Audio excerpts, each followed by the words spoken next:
Well, hidey ho there, happy innovators. How are you all doing today? Are you having a good week? I hope that you're having a good week. Well, like I mentioned in my last podcast, I was talking about doing some album descriptions like I used to do back in the day with Ad Astra 1, 2, and 3 and Clouds. And so that's what you got right here today. I'm going to do an album description of the Pipe Choir debut CD.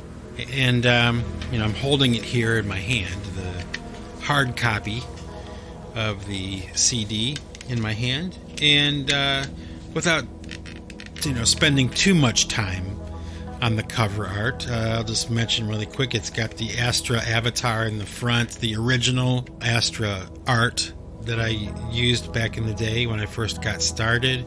It's got the branches that on the front that were eventually used for the Wilderness album and the Ad Astra 3, like continuing with that theme. I don't even know why I chose that. Maybe it was because of the storm that came through, which I talked about in the Ad Astra 3 description. I don't really know. But what can I say about this package? Well, let's see. When you look at the front cover, you see Astra, you see the little branches, little things on the bottom, but there's a tree behind Astra in the night sky. That picture that I use with the tree and the sky, that's actually taken right outside my front door, the house that I used to live in. And what's ironic about that, or interesting about that to me now, is that tree that's on the cover, it's all over the package actually. It's on the front, it's on the back of the booklet, and it's on the back of the CD package. That tree, that big spruce tree, was a tree that I had actually kind of like grown very fond of. Like I took good care of it. It was a really beautiful tree and I loved it. And that tree no longer exists.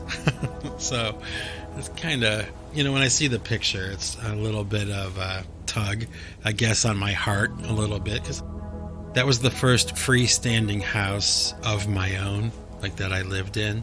And when we moved out of that house, the people who bought the property cut that tree down right away. So it's kind of cool, I guess, to see the images here. The tree's not there anymore, so it's a permanent record now. It's on my compact disc package. But if you open up the booklet, you'll see the famous photograph of Earth from the moon, and nothing really special, just basic images. It was, like I said, my first attempt at making a CD package, so it came out pretty good. And you can see the compact disc has the full picture of the Earth, and when you pull it out of the CD tray, like sitting behind it in the CD tray is a picture of the moon. So I thought that was kind of like a clever little thing. The sun and moon kind of theme, which actually was revisited over and over again, really, throughout my other albums and things like that, the idea of Earth and Moon.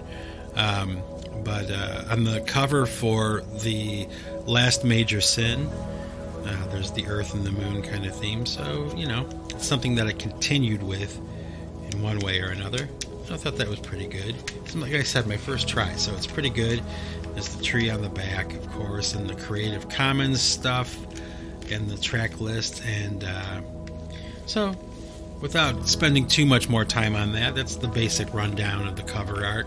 Nothing special, nothing amazing or anything, but it was my first try at making a CD package, and I'm, relatively proud of it. I suppose if I had it to do over again, I might change a couple of things, but, it is what it is. So, having wrapped that part of this description up, I'm going to go ahead and get into the music. And I think the very first thing I want to start out with, we have track number 1, Lights Up. I have a demo version of Lights Up that I'm going to share with you before we get into the full song. So without further ado, here we go. The Pipe Choir debut CD, and let's get into the music. Okay, yeah. So right away, it's like this is a 4-track demo of the song Lights Up. Like the original idea. With those, straight drum beat and just kind of figuring out the keyboard lines.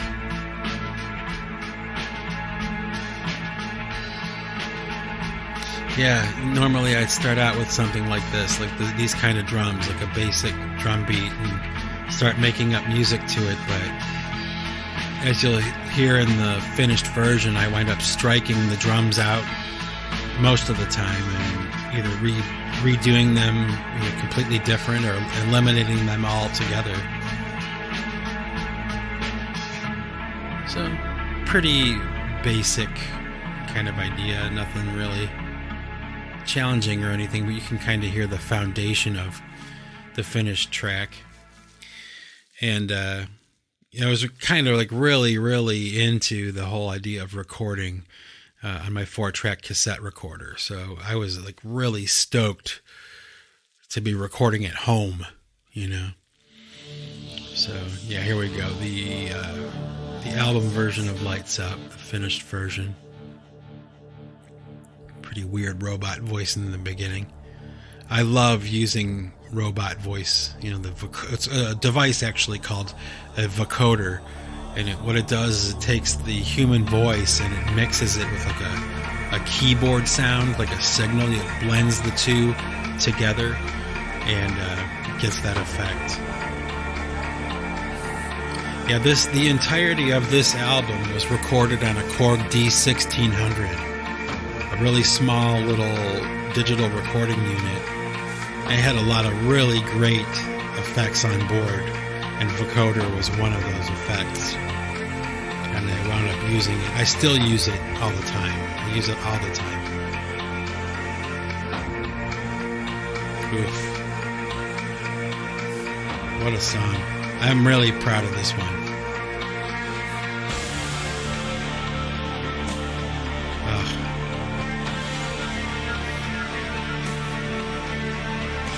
I was listening a lot at the time I was, writing these songs. I'm pretty sure I was listening a lot to a group called Tiamat. And this idea, this kind of sparse drumming and explosive bombast kind of thing was really something that Tiamat did a lot. I liked it a lot, so I can hear it when I'm listening to this music.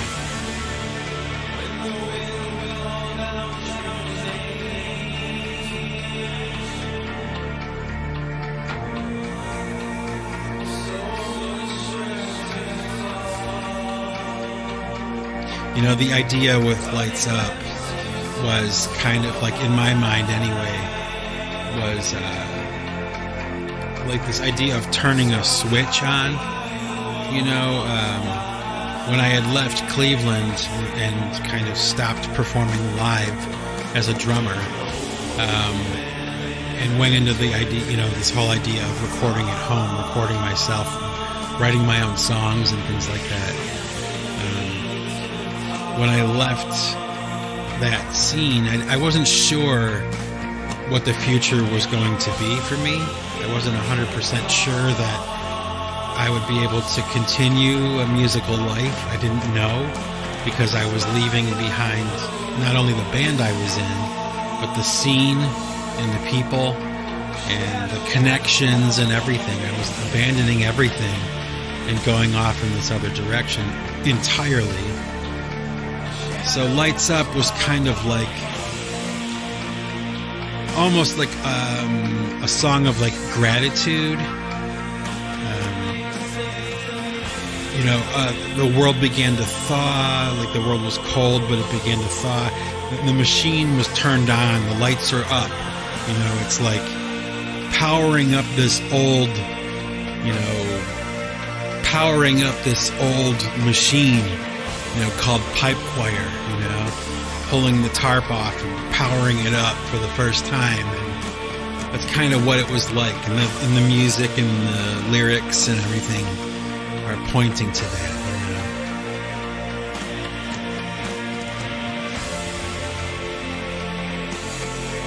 it's like rejoicing. You can hear it like in my voice. I was so happy to be able to record something that sounded like this. You know, I remember driving around town with this CD of this version of the song in my CD player, like cranked with the windows down, and just so stunned that I was able to come up with something that could sound that good. You know, at least it did to me. You know, it was leaps and bounds from where I had started with my Tascam 4-track. I was in the digital realm now.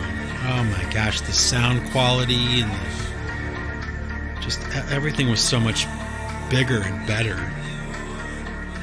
And yeah, that's what you get with Lights Up. It was just a real kind of powerful idea, at least to me. You know, that's why I chose to start the album with it. I just imagined this flipping the switch, you know. Lights up. This machine is being turned on.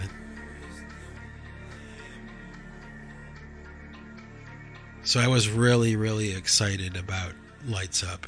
It was I think even to this day, one of the better song ideas. The next song up is A Dark Blue Arc, and I think I got a demo version of it coming up right here.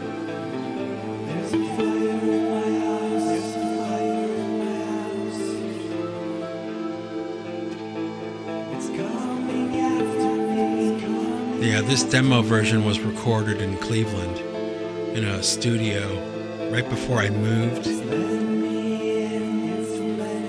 Yeah, this is recorded in 2002, that demo. So,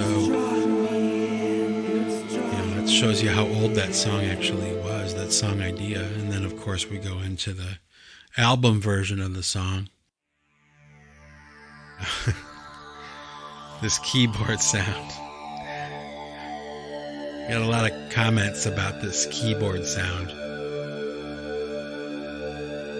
It's an interesting song, A Dark Blue Arc, to me. Because basically what was going on was I was recording all of these songs in this really small room. It was probably about maybe 20 by 20, the room that was my studio. And it was in an apartment, okay?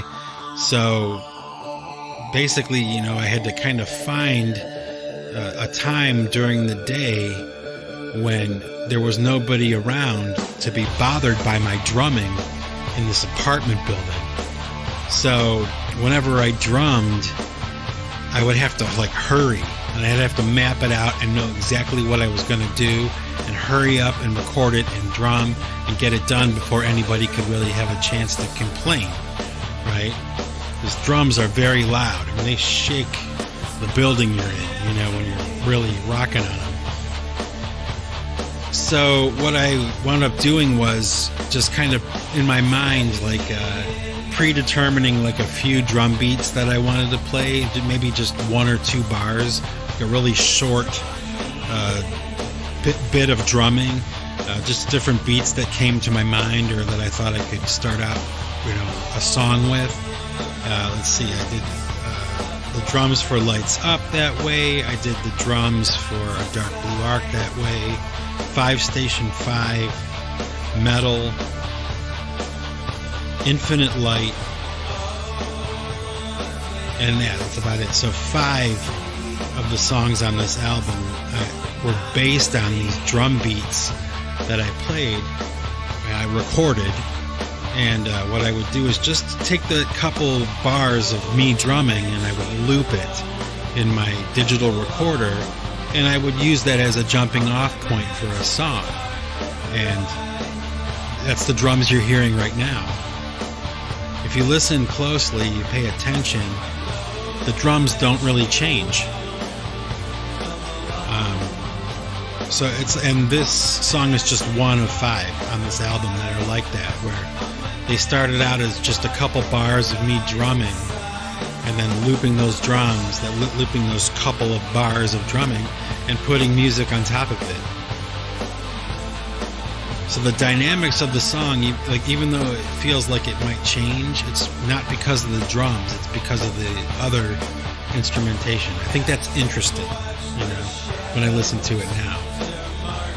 And the drums didn't come out so bad. I mean, the idea, I think, originally was to use those drums as like a map, like a jumping off point to write a song idea, but I wound up keeping, pretty much every one of the situations, I wound up keeping the drums in there. I didn't replay them or anything like that. This is a product of just a couple bars of me playing a drum beat and then putting guitars on top of it. And of course, as you heard in that demo, this existed as a song before.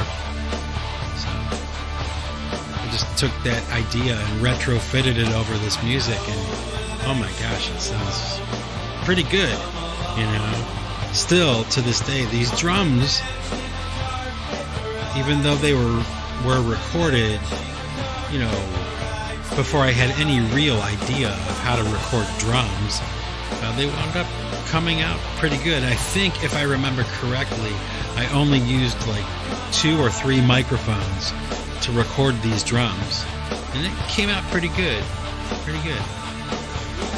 It's cool to listen to it now. I don't listen to my songs, especially the really old ones like this. I don't really listen to them very often. And not for any reason, really.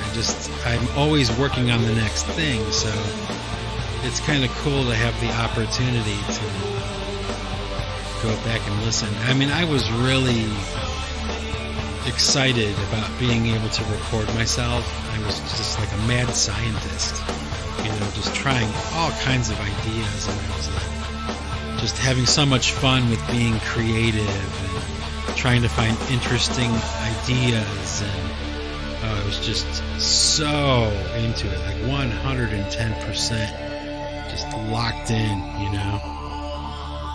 So that was a Dark Blue Arc.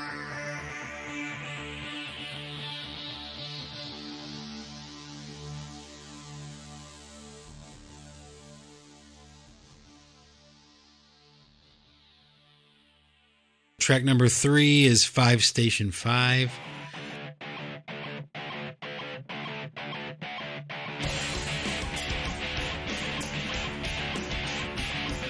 Yeah, 5 Station 5.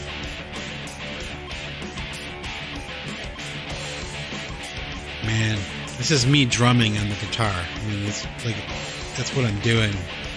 Da-da-da-da-da-da-da-da against that drum beat, Again, this is one of those drum beats where I played a couple bars of the beat and looped it. And if you listen closely to these drums, like in a Dark Blue Arc, if you listen to this, the drums don't change. They stay exactly the same. It's just a loop of me drumming.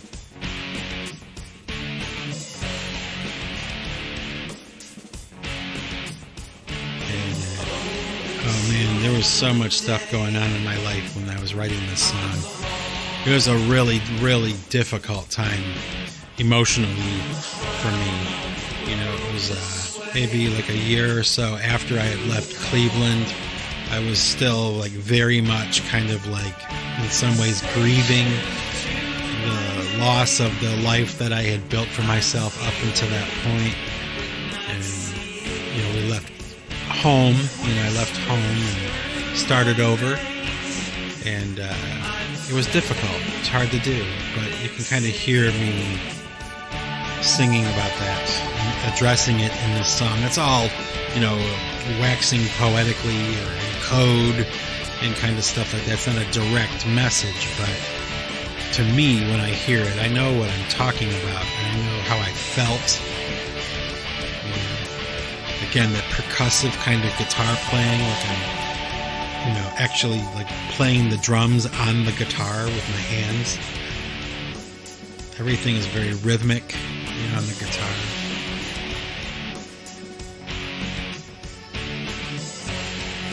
It's one of the riffs I've written, and one of the ones I would consider like a favorite.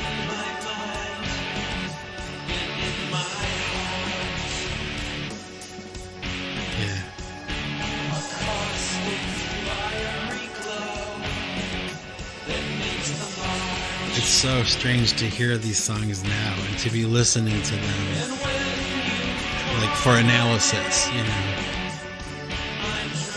So much has changed since the song was recorded.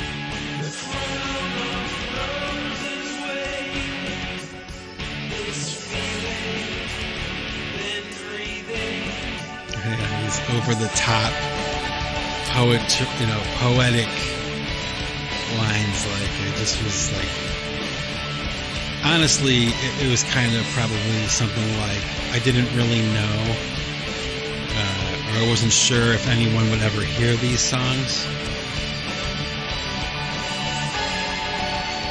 I mean, I had hope that people would maybe someday, but everything was done, you know, without any kind of regard for like them being scrutinized by the public ever. You know, it was all just kind of really what I felt, you know, or what I wanted to do, no matter how weird. A great solo.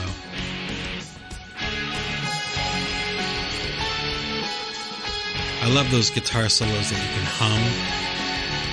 You know, they're not like noodling, like they're melodic, and they have something you can hum with your, you know, hum along to. Drum chaos there on the guitar. Robot voice again, you know, that vocoder and the D1600. For some reason, I don't really know why, but I remember when I was recording this end part with the guitar going, you know, I was thinking Radiohead. I don't know why.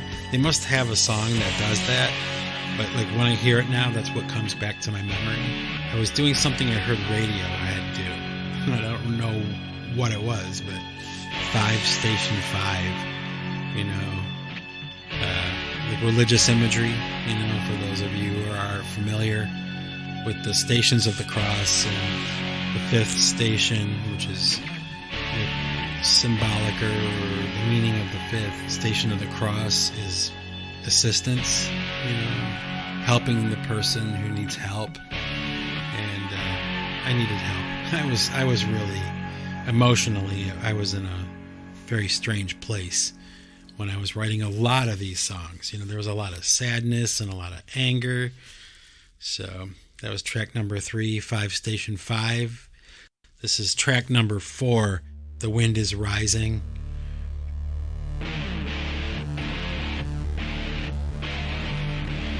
Again, like I was just saying, like a lot of emotions, a lot of anger, a lot of sadness, a lot of, you know, rage. You know, I was upset, I was angry, I was sad, I was homesick, I was, you know, I was all over the place emotionally.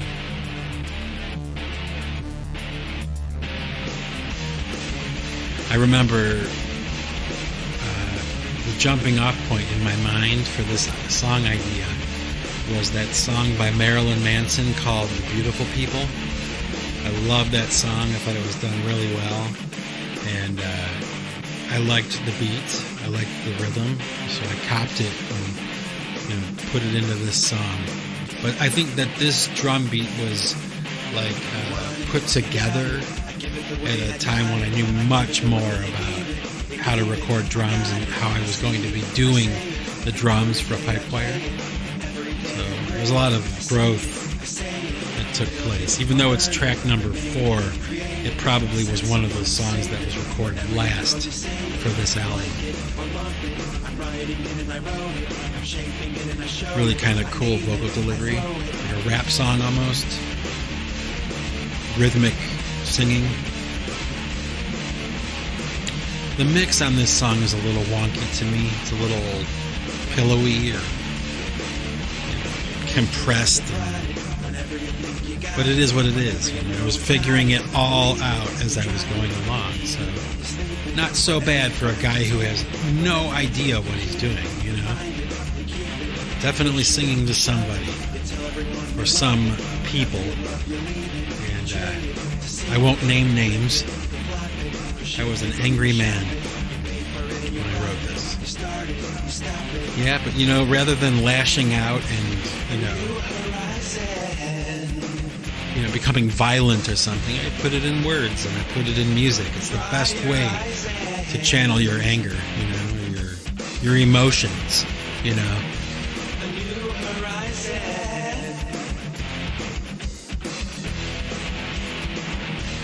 Hide your eyes when the wind is rising.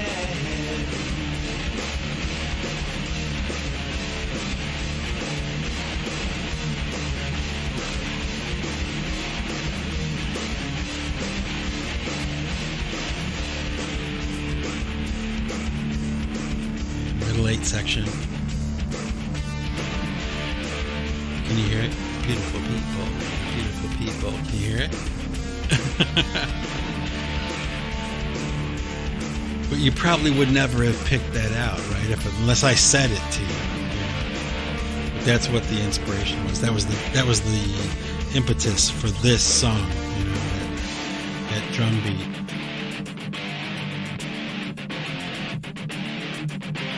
You hear the click track. I left it in. A little hi-hat. You're sleeping and you're dreaming when you make it. You're dreaming, you're doing it. You're laughing, you're clapping. You're tapping and you're dancing. A rhythmic vocal line. Not really singing, it's more like I said, like rapping.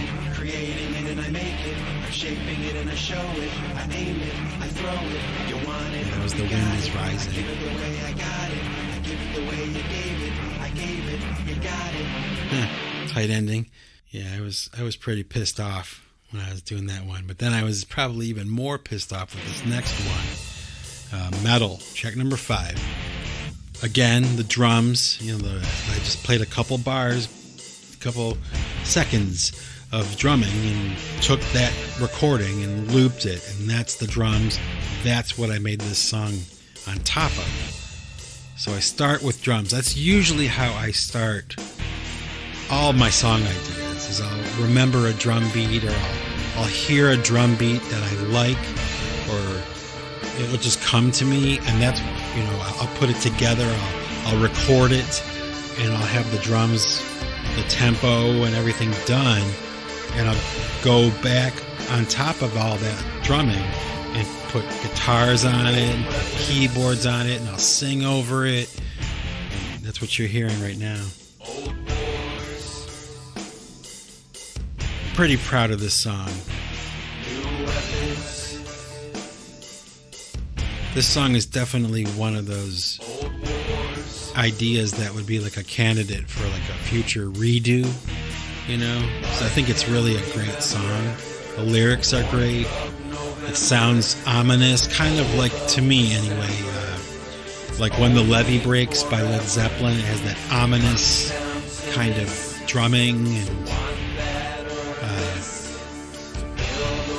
if you listen closely, the drums don't change. The music changes.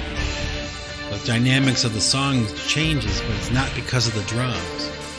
The drums don't get louder or quieter or speed up or slow down. It just stays completely steady throughout the whole song. And it's kind of like, in some ways, maybe like the inspiration for the robot videos, or the robot idea. But this mechanical drumming, like where there's no personality. It's really just like a machine, like a martial kind of style of drumming. Nothing fancy, really plain, simple, but slamming, like AC/DC. Again, drumming on the guitar, everything like da-da-da, da-da-da, tight drumming on the guitar strings with my fingers. Robot voice, a lot of reoccurring themes here. But all this stuff was really recorded around the same time.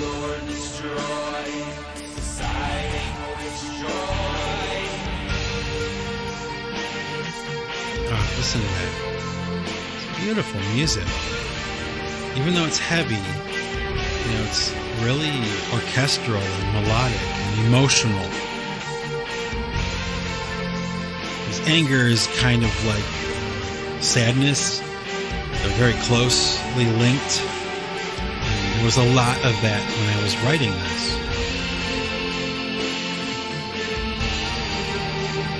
the best way to handle it. Like I said earlier, it's the best way to handle your negative emotions is to channel them into art and let them exist and exit your body in some other form. You can set the bricks down. You don't have to carry those emotions around anymore. It really is like that. I was really proud of this song when I did it. I thought that it was the best thing I had ever done. Listen to those drums, recorded in a small little room with 3 microphones. You would never really guess that now. At least I wouldn't, like, listening to this, but that's really how it was. I had no choice, you know? I didn't have money for microphones, like lots of expensive microphones, and I didn't have money to rent a studio space or something. I was broke. I had like no money. Yeah, there was metal. Like I said, I was really proud of that one when I did it. Track number 5. Track number 6 is Savior. And I think I have a demo version of that I can share with you right here.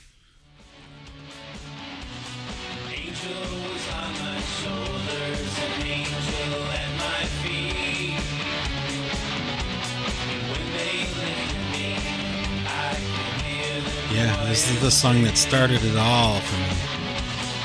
My first song that I recorded, I wrote and recorded in its entirety. A little taste of that. This version here is a redo in my studio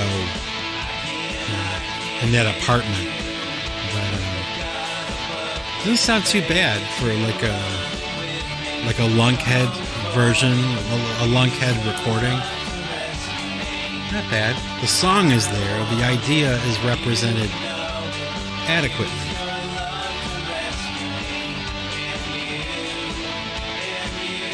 The drama in those lyrics, you know. But I was a young kid. I was like maybe, 18, 19, 20 years old when I wrote that song.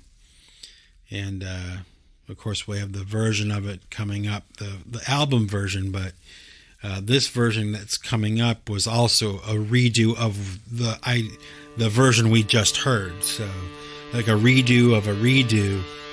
And I'm not entirely happy with the recording that we're listening to right now. I hear so many things about this recording that I would change. And there's so much that I learned. There's a lot of mistakes being made. And I hear them now. So I would imagine that this song is like another candidate for like a redo. Like someday when I get my studio up to the level where I really need it to be, and I'm not too far away from that right now. Once I get there, this will be probably one of the songs that I redo first, because it was my first song, and because I can hear in my mind like what it can be, like what it could be. And for like a pop song written by an 18 or 19-year-old guy, actually not too bad.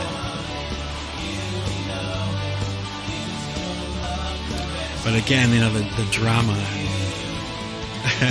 it kind of makes me laugh a little bit now, because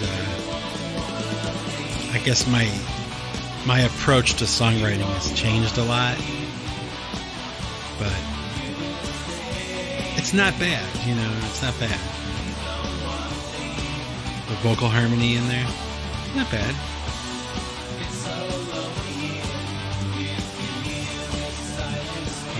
It's so lonely here. You can hear the silence speak. So funny. The drama,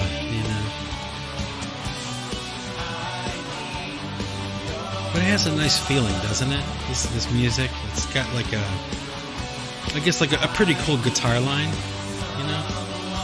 It's upbeat and like driving. Not bad. So much U2 in this song, to me. Especially with the drumming. As everybody knows already, I'm a pretty big fan of U2. their influence is definitely can be heard on this recording, this songwriting. Oh man, when I released this song, or when I originally recorded it, a long time ago, 1991, I told the story in previous podcasts about the band I was in, I was drumming for. I went into the studio to record a vinyl 7-inch for a record label, and while we were there, I wound up playing that piano song, which I shared in a podcast just not too long ago.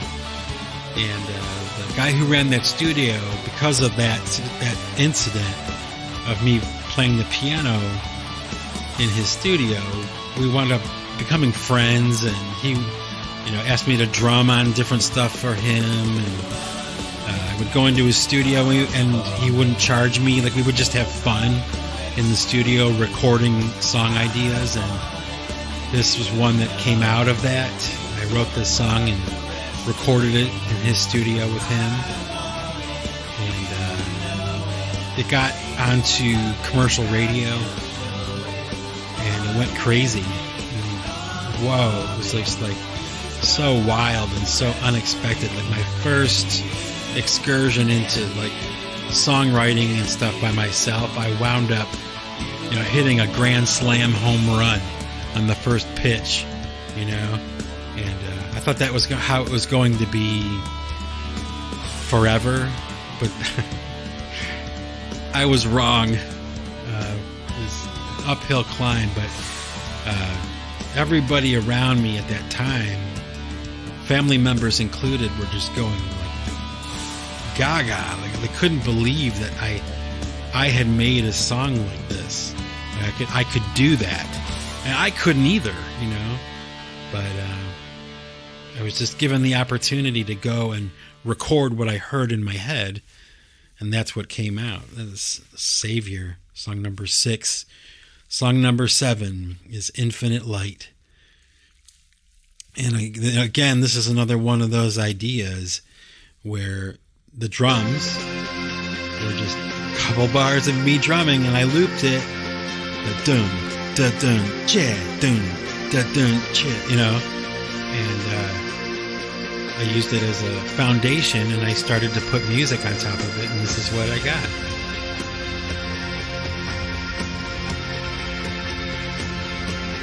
It's so interesting to hear it now. A lot of energy, a lot of excitement, I can tell you this, just listening to that singing, it's the Beach Boys. Can you hear it? It's the Beach Boys, Pet Sounds. I was listening to the Beach Boys Pet Sounds like on loop in my car CD player, like for an entire summer. And there was this church property that had been overgrown and it was kind of like neglected. And so my wife and I volunteered to clean out this property and get rid of all the trees and overgrowth and everything. And it took us all summer. And it was a lot of fun and it was great. But that whole summer we were listening to Pet Sounds by the Beach Boys. It was like the soundtrack to that summer. And I can hear it in this. It was the summer of 2007. And I released this song on 7/7/07. And can you hear the Beach Boys in there? I laugh at myself. Such a great album, and there's no way that you can listen to the Beach Boys and that album in particular and not take something away from it. And to me, it's apparent in this song. Optimistic lyrics, I like that.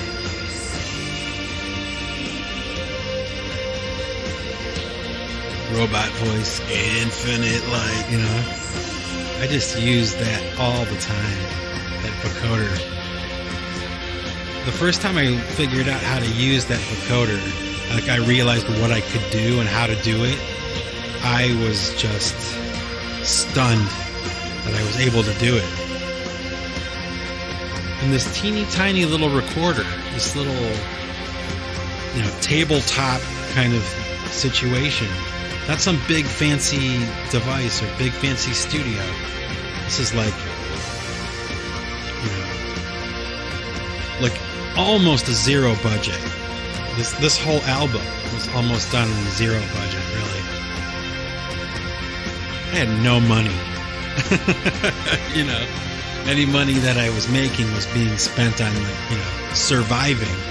So there wasn't a lot of free cash for equipment. That's always been my problem, is that the only thing that ever stopped me from really doing anything was lack of money.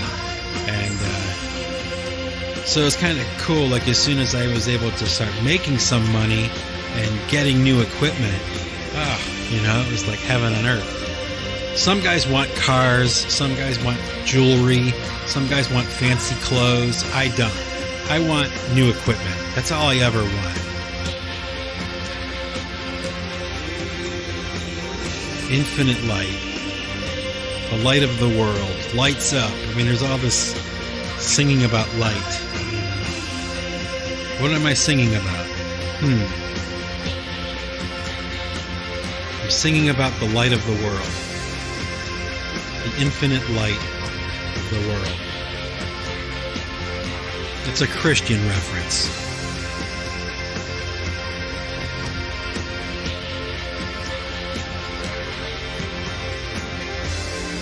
Infinite Light is one of those songs that when I hear it now, I can't believe it's me.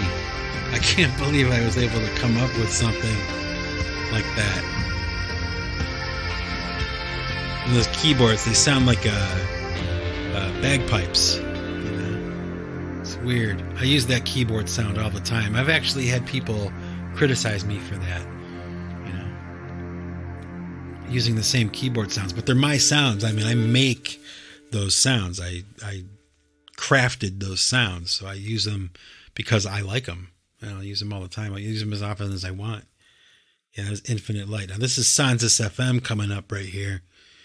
And I can tell you a few things about this one, actually, because this song was like my first kind of like excursion into really using samples. You can listen to this.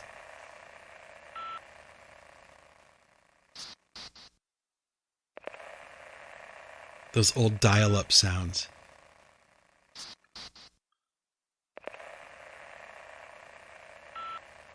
Yeah. A lot of people probably don't even realize what that is. Yeah, that weird kind of squelch. Yeah, using up those old AOL dial-up sounds. Or, the sounds of technology back then, which were fresh, like at the time. But now they're ancient, so long ago now. But I thought that was a clever use of samples. It was my first real chance to try to do that, to construct a song with samples in it. And this drum beat, I'll tell you what, one day I woke up in the morning and I was like eating breakfast. I turned the TV on. I'm just sitting there eating breakfast, watching TV, and this video by Usher came on. And I think the song was called Up in the Club. I think that's what it was called. And I heard the drum beat for it while I was eating my breakfast, and I thought, I'm gonna cop that drum beat. Like, that's an awesome drum beat to start out a song with. So I finished my breakfast, turned off the TV, and I went to my studio to start work, and I constructed this drum beat. And then I just started playing music on top of it. Again, drumming with the guitar, going against the drum beat. Because the drums are like,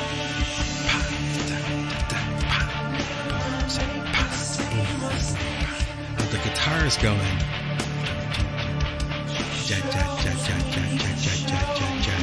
so it's against the drum beat, drumming with my fingers.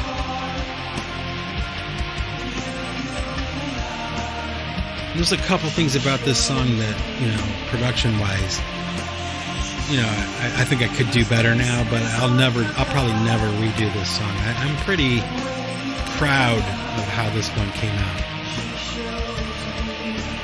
When I first recorded it and I played it for my wife, she told me she thought it was as good as metal. And I considered metal to be my crowning achievement, at that time.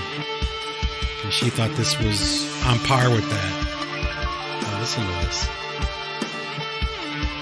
All the sounds and the theme on the guitar. Those guitar solos that you can hum.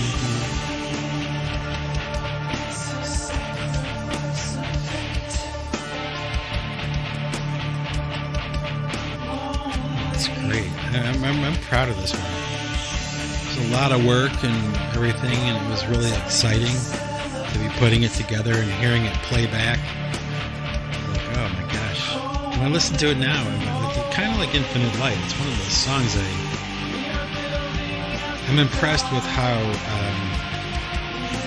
creative I was. How excited I was. I remember the feeling. I was so excited about being able to record in my house. Not have to pay somebody and not have to rely on anyone else but myself. Which has its downside too, because there's limits to how much you can know or skill level and stuff like that, but it's definitely a trade worth making.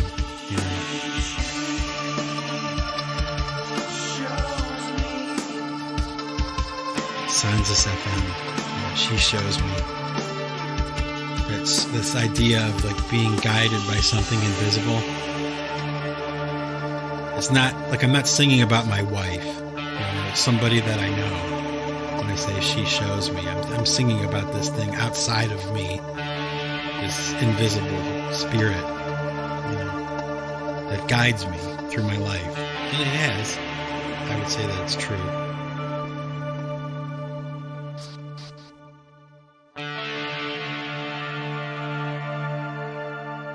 Ooh, what a cool way to end a song. Yeah, I'm proud of that one. I gotta say, even now, that one stands up. It's a pretty good song. I shot a video for that too, not too long ago.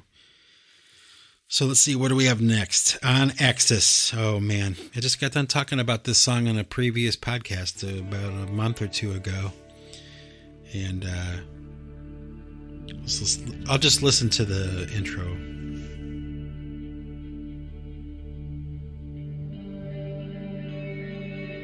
Yeah, real calm.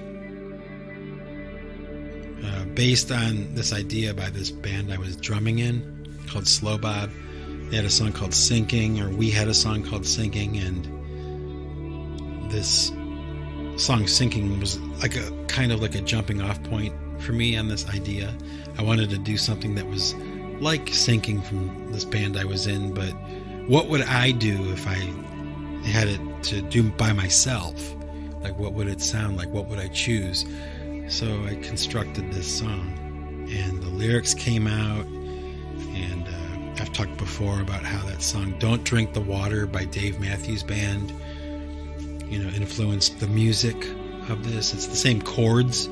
They're in a different arrangement and everything, but it's the same chords as Don't Drink the Water by the Dave Matthews Band.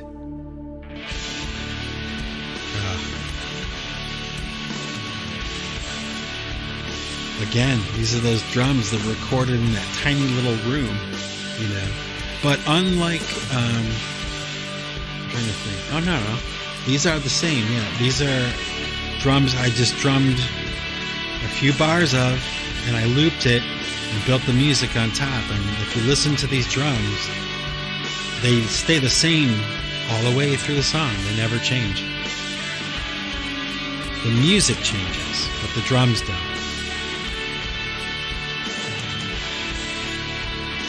The recording sounds good, and I'm kind of surprised that I was able to get these drums, these sounds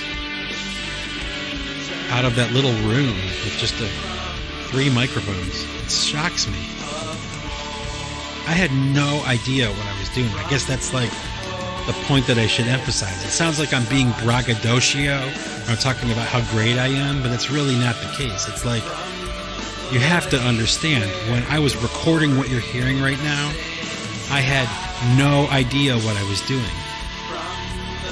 I didn't have a teacher. I didn't have somebody showing me what to do. I was figuring it out as I went along. And for a guy who's doing that, I mean, listen to this.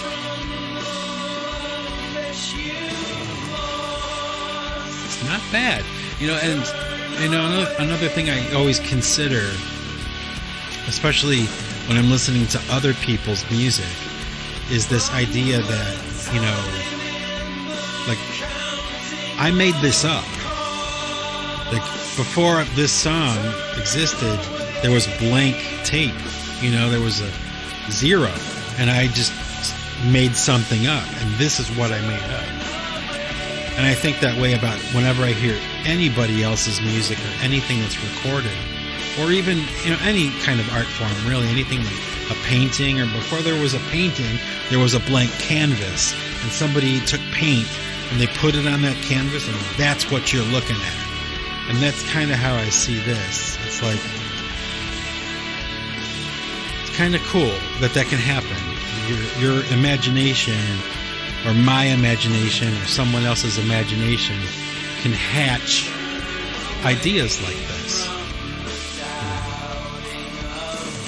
It wasn't like me and a group of my friends, or me and my friend or somebody else. This is what I made up by myself and produced by myself, and I'm proud of that. Even if it's not great, like it's still kind of cool that I was able to do it, and we're hearing it right now.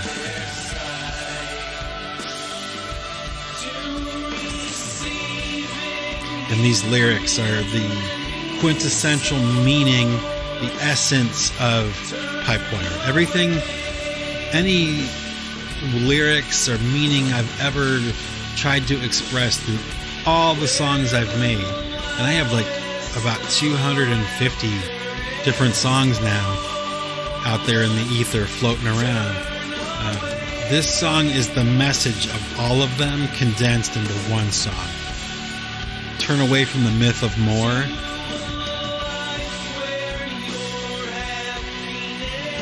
Turn away to a life where your happiness lies. Set down, leave behind all the pain and suffering, Set it down and walk away. Turn away. There's no time for goodbyes. The lyrics. Where did they come from? I can't believe I wrote them. And I'm not bragging. It's like I'm shocked. I am shocked. It's beautiful. I can't believe that can happen. But there's proof right there. On Axis. I just made up those lyrics as I went, but I didn't realize while I was singing it. Now listen to this ending. Oh, yeah. Tight ending like that. So cool. But I didn't realize while I was writing those lyrics that I was going to like them as much as I do all these years later. Like they didn't stand out to me so much at that time as they do now. Because I've written a lot of songs since then. So that was On Axis. And okay, we got a demo version here of Dream On, the last song on the album. But here's a demo version. Kind of crudely recorded on a 4-track cassette recorder. Doesn't sound bad though for cassette.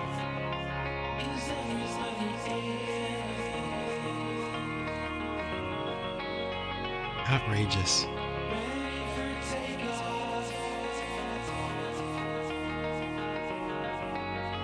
Oh man.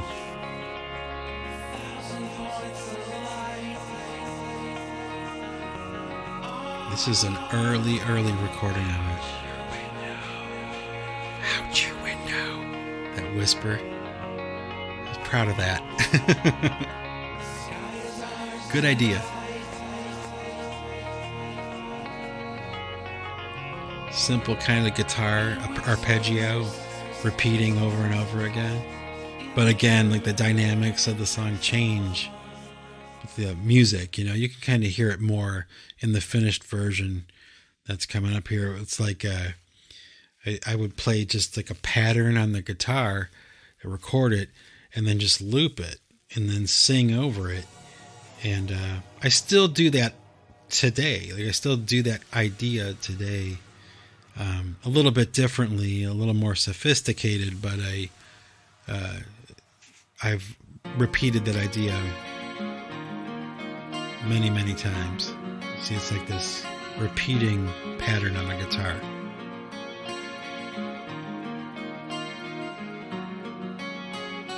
But this song is a good example of using what are called terrace dynamics, which is like you'll start on with one instrument and it's a repeating, melody or something, and instead of making that melody louder or quieter, that instrument louder or quieter, you add things to it as the song goes along, and it gets louder depending on what you add to it. The group The Cure does that kind of idea a lot. And I love that band, and they're a huge influence on me. And like them, I just kind of naturally really went in this idea with terrace dynamics. But they, of course, do it much better than I do. But it all kind of comes from the same place. From like my interior, inside of me. It's cool. Starts out with a simple guitar, the pianos come in, my voice, the keyboards, it didn't get louder. I just added more things to it.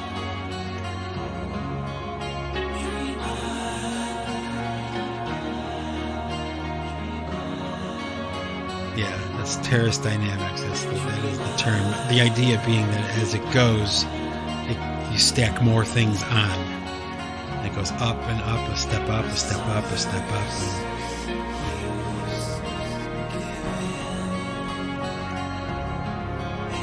Man, I'll tell you what. If I ever had a hit, I have like 2 or maybe 3 songs that are like, in my world, at my level, I would consider them my hits. If I had a greatest hits album, it would have 3 songs on it. This would be one of them. This song has traveled, man, all over the world. I mean, every country you could think of, and all the different languages. Because the lyrics, even though I'm singing in English, they don't matter to the people who hear it for some reason.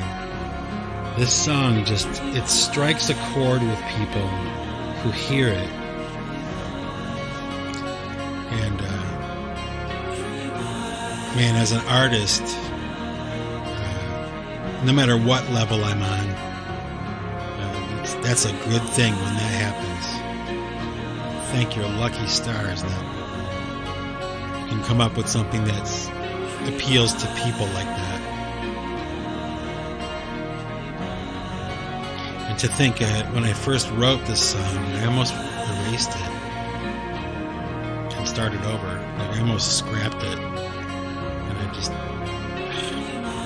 can't believe it. I came so close to never making this a song.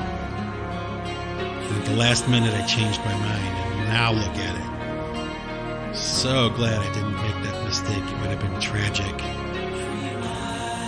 But you can hear, at least I can hear, I was so excited. I was so, into it, and like just being so creative and just losing myself in the studio for whole days at a time, just spending the whole day, in the studio, tinkering around and messing around with ideas and figuring out how to use the equipment and experimenting. It was really more like a laboratory than it was a studio, and it was just so much fun. It still is.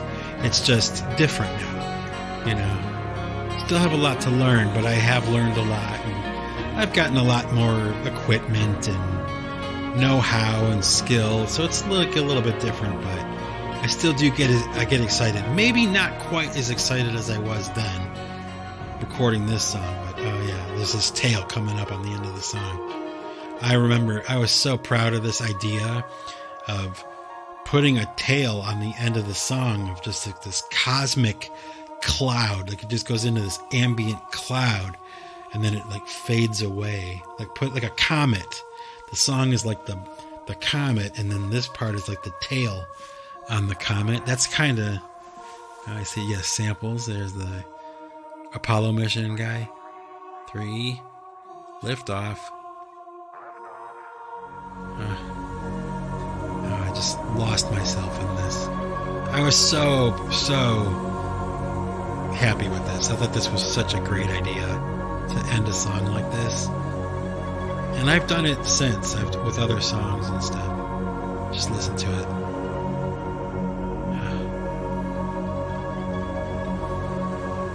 I think I say, oh, there's piano there? Yeah. I think I say, dream on. Yeah. Listen to that piano. Real sparse. Kind of like the Mission UK in The Garden of Delight. The song I did a podcast about. So true. It's all that stuff, all that music I took in over the years growing up and everything, it comes out. It comes from somewhere. This piano came from the Mission UK. Oh yeah. Dream on. That's so cool. Good ideas, just like really fun, cool, good ideas. Like having the time of my life and not having to rely. I guess that's the most important thing about this debut CD. That like it proved to me that I could do this music thing 100%, and I didn't need other people. I didn't need an engineer to record me. I didn't need a guitar player to play the guitar for me. I didn't need somebody to sing for me. I could do this whole deal, this whole rock and roll music thing by myself. And this album, from the beginning to the end, it kind of proved that to me.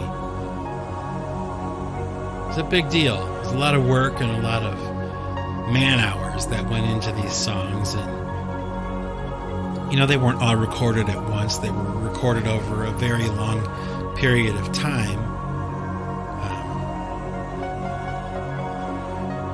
But that's something actually that I've been thinking about lately a lot, to be honest, is like with these earlier albums, I had so much time to write these songs. And that goes for not just the pipe choir stuff, but for like Ad Astra 1, 2, and 3, and then the Clouds, these albums that I put out. I had a lot of time to write those songs and record them, and then after I've released them, it's like now when I release an album, like, I have to kind of like hurry and make new stuff. It's like I don't have the time like I used to before I was releasing music to the public regularly on the internet, really.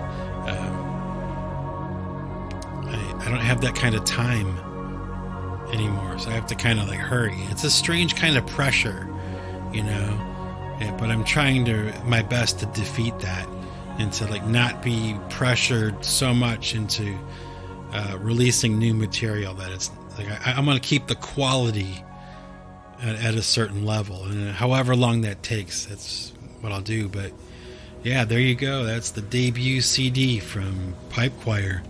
Circa, man, I think I recorded it, or I'm sorry, I think I released it in 2014.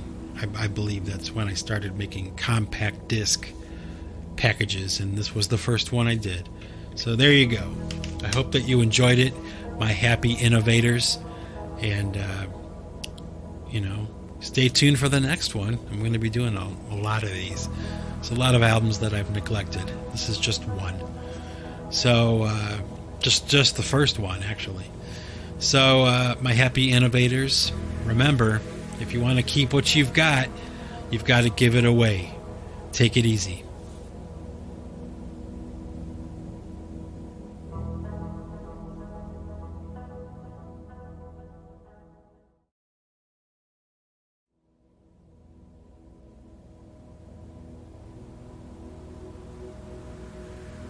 Okay, all you happy innovators that were kind enough and caring enough to stick around to the end of the podcast for some music, I've got a pretty cool idea for you today. And what I'm going to do is I'm going to share a song with you that was originally meant to be on this pipe choir album, but for one reason or another, I decided to omit this song from the track list on this compact disc. The song was called Coming Down, and I did a version of this song for the PC1 Wilderness album, like an acoustic version of this song, but this was the original version of it, and it was originally a pipe choir, like rock and roll song. And so I'm going to share that with you today. I hope that you like it. Again, it's pipe choir, a song called Coming Down, a song that was originally meant to be on my debut. It was recorded at the same time that all these other songs were recorded, but I just kind of decided that the quality of this recording was a little bit questionable. So, without further ado, here we go. Let's check it out. Coming Down by Pipe Choir, circa maybe 2010. I think I recorded this. Check it out.